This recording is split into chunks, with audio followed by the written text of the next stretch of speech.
Hello and welcome to this video where today I thought that as it is holiday season and I haven't been able to get out with my camera lately, and I also wanted to cash in on all those referral links,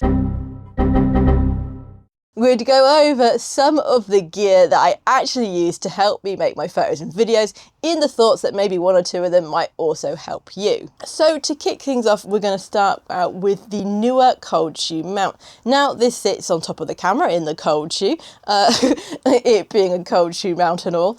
And I use this to put my DJI Action Osmo or my 360 camera on top of my camera to get a down the barrel style shot when I'm out making my videos in the field. By being able to mount my cameras on top of my camera, it allows me to do hands-free shooting where I can focus more on getting the photos for the video rather than filming me getting the photos for the video.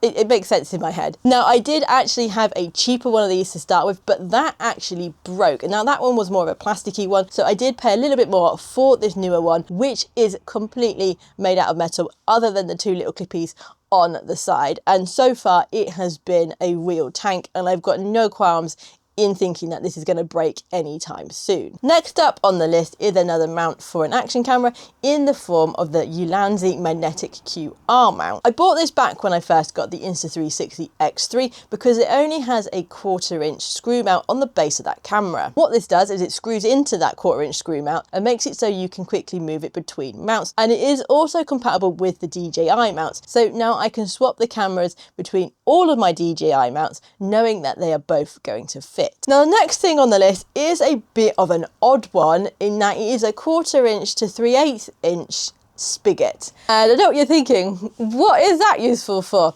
And at the time I bought, I think, a pack of 3 or 4 to replace a worn one in my old tripod. Now what I have actually been using the spigot for recently is to mount my Insta360 camera onto the tripod foot on the 200 to 600mm lens. And what it does is it just means that my camera is now further away from my face when I am filming with it, and it allows me to keep my cap on when taking my photos and videos. It might be of interest to some of you who are also using a 360 camera and want to take some footage of yourself. Next up we have the Vanguard Alta BCS small battery pouch. Now the reason I got the small one is because, well, I only have 3 batteries, so I only ever need to store 2 at a time. But it also means that it is nice and compact and I can squish it into my camera bag, or if needed I can bring it with me in my coat and it's not going to take up too much space. Now it also has a zipped pocket on the inside which you could put spare SD cards in, as well as a handy pocket on the back. Now the next thing on the list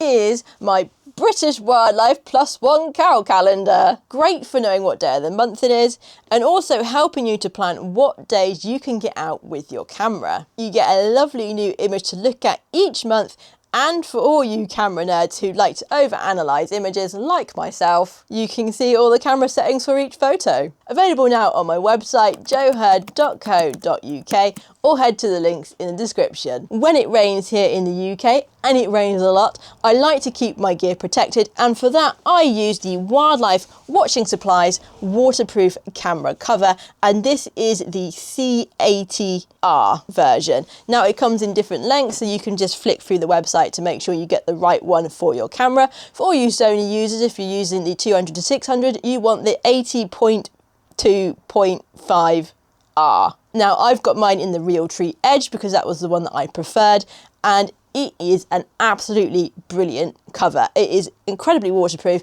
You would have seen me using it on the Isle of Mull in my recent videos, and you can also get this in an all-weather 4 seasons sort of winter insulated option, and it is just a really nice little camera sleeve to use. You've got an elasticated end which sits nice and snug around the lens of the camera, and you've got a drawstring on the opposite end to close it up when you're not using the camera. It also has some Velcro on the bottom which allows you to open it up to get your hands in, but it also molds around the tripod foot of the camera. It does rain a lot here in the UK, so that is an excellent addition to my camera gear. Next up on the list, I have been sitting on it the whole time, the Highlander folding seat pad. Now you would have seen me use this when I'm out in the field in a few of my videos, and it really is a very handy piece of gear to have. It's nice and lightweight, so it's not going to drag you down when you're walking around getting out into position, and it is waterproof, so it saves you getting a wet butt when you are out in the field. Next up on the list is the DJI Mic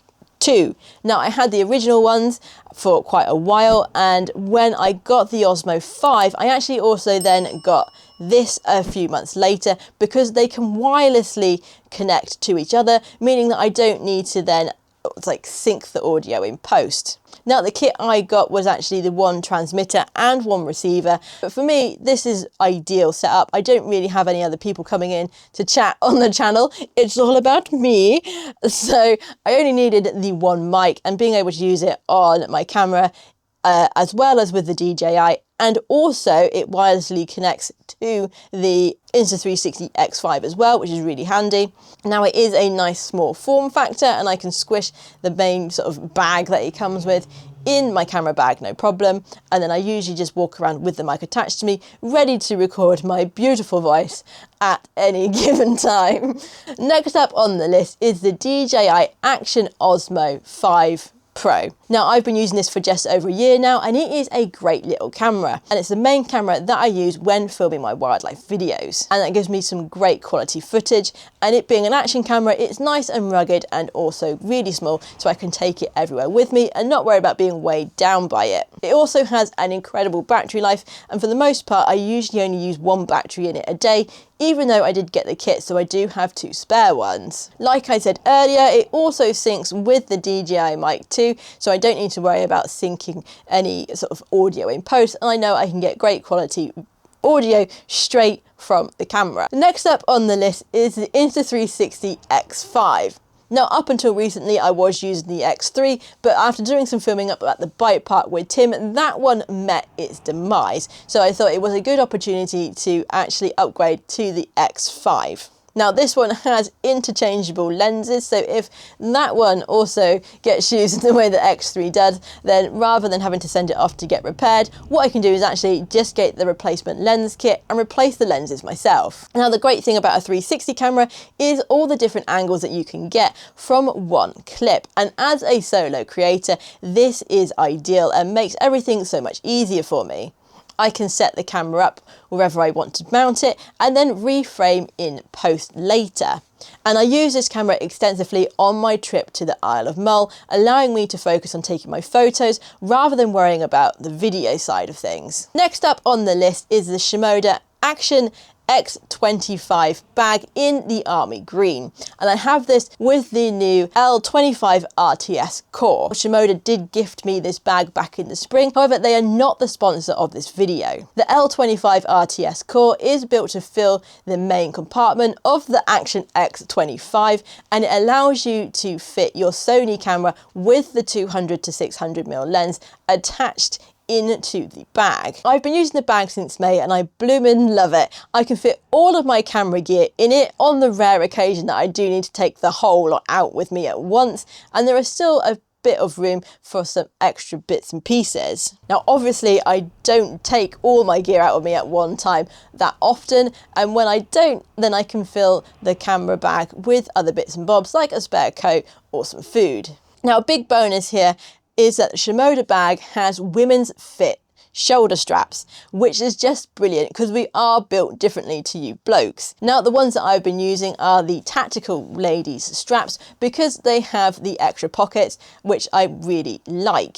They also have a standard lady strap as well as a petite option. Now, I am a bit on the small side at 5'3", so I have the shoulder straps set on the smallest option. However, there are 2 more options for those of you that are not vertically challenged. And all that adjustment and the lady straps makes this bag really quite comfortable for me to carry around even when it is fully loaded. So that is going to be it for this video. There will be links to all of the items that I have mentioned in the video in the description, as well as over on my website on the dedicated blog that will go with this video. So I hope you enjoyed watching, and hopefully some of these items will also be useful for you to help make your own photos and videos, and I shall see you in the next one. You can see how long this video is going to take me by the state of my fire. The more it burns down, the longer this has taken. Oh, I probably shouldn't have worn a green jumper for this. How does that look? And sound, because sound is also important. Just because you're deaf doesn't mean you can shout.